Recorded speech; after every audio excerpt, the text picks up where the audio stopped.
గురించి మాత్రం మనం చాలా ఖచ్చితంగా మాట్లాడుకోవాలండి. ఆయన ఎవరో కాదు, మన కేంద్ర మంత్రివర్యులు కిషన్ రెడ్డి గారు. కిషన్ రెడ్డి గారు, మీకే చెప్తున్నా, ఏ రోజైనా మీ దగ్గరికి ఒక కార్యకర్త వస్తే, బాధలో ఉన్నాడని వస్తే ఎంతమందికి మీరు న్యాయం చేశారు? గుండెల మీద చేసుకొని చెప్పండి.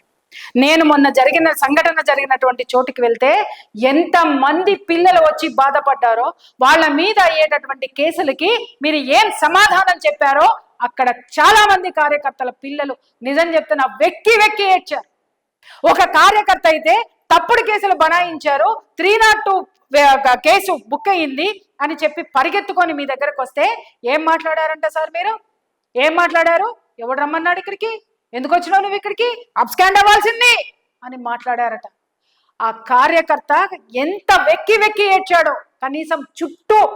కనీసం 200 మంది ఉన్నారు ఆ కార్యకర్త వెక్కి ఏడ్చేటప్పుడు. ఏంటి సార్ ఈ కార్యకర్తల దుస్థితి? కార్యకర్తలు లేకపోతే ఎక్కడి నుంచి వచ్చారు? వీళ్ళు చేసేటటువంటి చాకిరీలు, వీళ్ళు ప్రాణం పణంగా పెట్టి హిందుత్వాన్ని కాపాడుతుంటే, ఆ కాపాడిన హిందుత్వాన్ని అడ్డం పెట్టుకొని దాన్ని కేంద్ర ప్రభుత్వంలో చూపించి మీరు పదవులు తెచ్చుకొని మీరు ఊరేగుతున్నారే, ఇక్కడ ఉన్న కార్యకర్త పరిస్థితి ఏంటి సార్?